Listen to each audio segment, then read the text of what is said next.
वजूद है, मेरी आबादी है तो मेरे हुकूक है, सीमांचल में हम है तो मेरी बात होनी चाहिए, मेरी खबरें छपनी चाहिए, मुझको मकान मिलना चाहिए, जिसकी जितनी आबादी उसकी उतनी हिस्सेदारी। अगर हम हैं दलित हैं, हम पिछड़े हैं तो बिहार की असेंबली में हमको अपना हिस्सा मिलना चाहिए। अगर हम हैं दलित हैं, मुस्लिम हैं, हिंदू हैं, सिख हैं तो देश के पार्लियामेंट में भी हमको अपना हिस्सा मिलना चाहिए।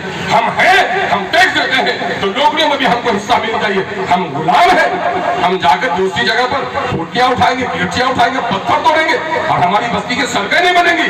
दूसरे का कुत्ता बीमार होगा तो हॉस्पिटल मिल पाएगा, मेरी माँ तड़प कर मिलेगी, दवाई भी नहीं मिल पाएगी। ये हमारी बेगैरती है। इस बेगैरती को दफनाओ, अपने सफों में गैरत पैदा करो। जेल जाना पड़ेगा, जेल जाएंगे, गर्दन कटाने की जरूरत पड़ेगी, गर्दन कटाएंगे, लेकिन इस मुल्क में इंसाफ का राय कायम करेंगे, सबको इंसाफ दिलाने का काम करेंगे। यही गांधी ने हमें सिखाया है, यही मौलाना आजाद ने सिखाया है, यही लाल बाल पाल की तहरीक नहीं है। आजादी का मंशा ही यही था कि गुलाम हिंदुस्तान और आजाद हिंदुस्तान में फर्क होगा। गुलाम हिंदुस्तान में शासकों ने जानवरों के साथ सलूक किया है, हमारे इंसानों के साथ। और आज अगर आजाद भारत में अगर वही काम हो रहा होगा तो हमें इन शासकों के खिलाफ, इन पार्टियों के खिलाफ जो हमारी तहजीब खत्म करना चाहती है, जो हमारा कल्चर खत्म करना चाहती है, जो हमारे स्कूल में टीचर नहीं देना चाहते, जो हमारी बस्तियों में सड़क नहीं देना चाहते, जो हमारे हॉस्पिटल में डॉक्टर नहीं देना चाहते, जो हमारे नौजवानों को रोजगार नहीं देना चाहते, जो किसानों की फसल की कीमत नहीं देना चाहते, हम ऐसे तमाम दर लोगों के लिए लड़ाई लड़नी पड़ेगी। पिछले दिनों में हम उन तमाम तो लोगों के शुक्रगुजार हैं कि जिन लोगों ने मक्का के किसान के सिलसिले में बड़ी बड़ी बातें की। भाई नूरुल इस्लाम साहब अक्सर कहते हैं कि मक्का के किसानों को कीमत नहीं मिले, कोई आवाज नहीं उठाइएगा, कोई आवाज नहीं उठाइएगा। हम लोग चुप रहे कि देखे यहाँ पर बहुत चतुर राजनेता लोग हैं, एक एक जाकर रात को बच्चा पैदा होने से पहले ही गंदा कपड़ा लेकर जो नर्स का काम है उसको करने के लिए तैयार है। मैं समझता हूँ कि ऐसे नेता जरूर आवाज उठाएंगे, लेकिन यह आवाज उनको नहीं उठती। आवाज उनको उठती है तो आवाज उनको उठती है तो एमआईएम कीड़े नजर आते हैं। बाकी जगहों पर उनको तमाम तर सपने जो नजर आ रहे हैं मुंगेरी लाल के, उनको लगता है बाकी जगह जन्नत समझ गई है। यकीन जानो, उठो नौजवानों, गैरतमंदों उठो। पार्टियों में लोगों ने धोखा दे दिया, हमें अफसोस नहीं है, बल्कि बेसाव का तो लोग ये कहते हैं कि ना अहल औलाद न रहे तो ज्यादा अच्छा। मैं समझता हूँ आदमी खाता है, लेकिन कोई चीज बदहजमी जब हो जाए तो क्या चाहता है कि उल्टी हो जाए तो अच्छा है। खाता है शौक से, लेकिन अगर कोई गलत चीज चले गए पेट में तो उल्टी हो जाने से राहत महसूस करता है। मैं तो समझता हूँ कि जो लोग गए हैं वो एमआईएम की आदरियों में बड़ा जहर पैदा कर रहे थे। जब से उल्टी हो गई है एमआईएम की पार्टी को सुकून मिल गया है, क्या कोई गलत चीज मेरे पेट में नहीं है। अब आज हर एक कार्यकर्ता और हर एक आदमी हमारा जिस जोश में है, जिस जज्बे में है, वो इस बात की अलामत है कि सीमांचल में ही नहीं पूरे बिहार में मजलूमों की आवाज हम उठा रहे हैं। क्या हो रहा है?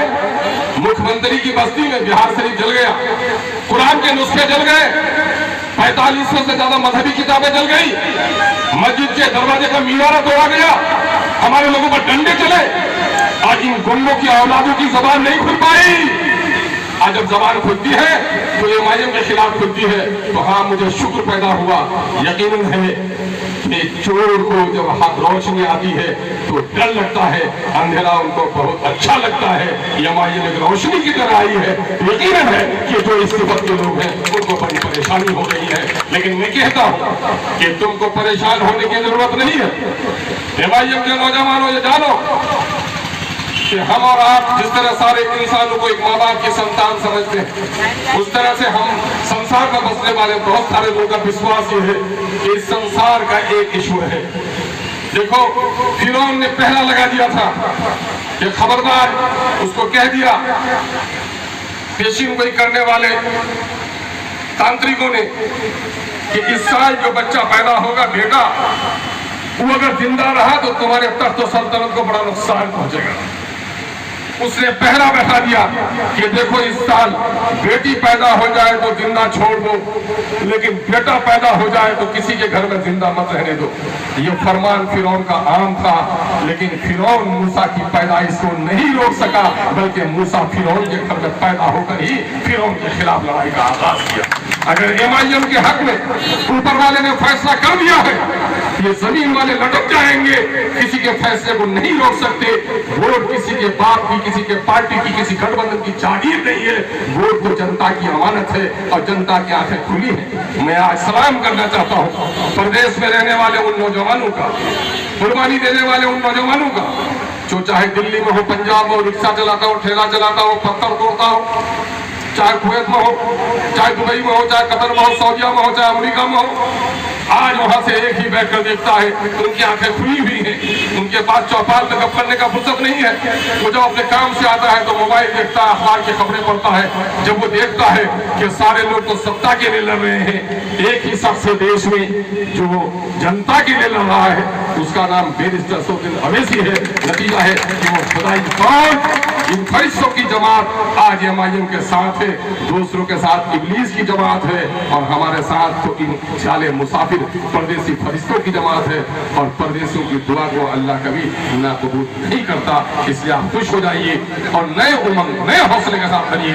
आज हम एजुकेशन की जो पॉलिसी पे लड़ रहे हैं, हम अपनी बहुत सारी बहनों, बहुत सारी बेटियों के सुहाग को उजड़ने के खिलाफ लड़ाई कर रहे हैं। हम बहुत सारे नौजवानों को न जाने इनका क्या रिएक्शन होगा अगर ये सीटेड और बीटेड करने के बाद बाहर नहीं हो पाएंगे। मैं उनके हक की लड़ाई लड़ रहा हूँ, मैं गरीबों के बच्चों के तालीम की लड़ाई लड़ रहा हूँ। यकीन जानिए ये बड़ी इबादत है जो मजलूमों के लिए इंसाफ की लड़ाई लड़ता है। और सीमांचल ही नहीं, पूरे देश में आज एमआईएम का नौजवान, चाहे गरीब हो या अमीर हो, नौजवान हो या लड़का हो, स्कूल में पढ़ने वाला हो, ठेला चलाने वाला हो, उसके जबान में एक ही बात है, ये मुल्क सबका बराबर है, सबको इंसाफ मिलना चाहिए। ये आप उठिए, अपने दरमियान में गैरत पैदा कीजिए। जब गैरत किसी कौम में नहीं होगी नौजवानों, मैं तारीखी अंदाज में बात कह रहा हूँ कि पानी पानी कर गई मुझको कलंदर की ये बात, जब झुका तो गैर के आगे न तन तेरा न मन। जब कोई गुलाम हो जाता है उसका तन नहीं होता, उसका मन नहीं होता। जब उसको बैठने का जी चाहता हो, आका कह रहा खड़ा हो जाओ तो खड़ा रहना पड़ता है, और जब खड़ा रहने का मन हो, आका कहते कि बैठ जाओ तो बैठना पड़ता है। सोने के वक्त में जगना, जगने के वक्त में सोना, ये गुलामी की निशानी है। और ये गैरत पैदा करो, इज्जत नफ्स अपने दरमियान में होना चाहिए। मैं हूँ, दूसरे का आदर और सम्मान जरूरी है, लेकिन मेरा आदर सम्मान कोई न करे तो सलाम नहीं तमाचा उठाना सीखो अगर तुम्हारी गैरत है। देखो इंसान और जानवरों दरमियान में गैरत ही वो बुनियादी चीज है जो इंसान और हैवान को अलग करती है। एक कुत्ते के सामने में रोटी का टुकड़ा लेकर जाओ और फिर रोटी के टुकड़े को देखकर कुत्ता करीब आए, फिर डंडे दिखाओ, 100 बार ये करो, कुत्ता आएगा और भागेगा। लेकिन एक इंसान जिसके दरमियान में गैरत है, अगर 3 दिन का भूखा पड़ा है और दस्तरखान में बैठा कर उसके शान के खिलाफ, उसकी माँ उसके बाप के खिलाफ अगर तुमको तकलीफ का जुमला बोलोगे, तो भूखा मर जाना पसंद करेगा, तो उसको दस्तरखान से नवाला नहीं उठाएगा। और इस बेइज्जती के बाद भी अगर कोई नवाला उठाता है तो समझ लो कि कुत्ते की भी तो इज्जत हो सकती है, बेज़मीन की कोई इज्जत नहीं हो सकती। इसलिए अपने सफों में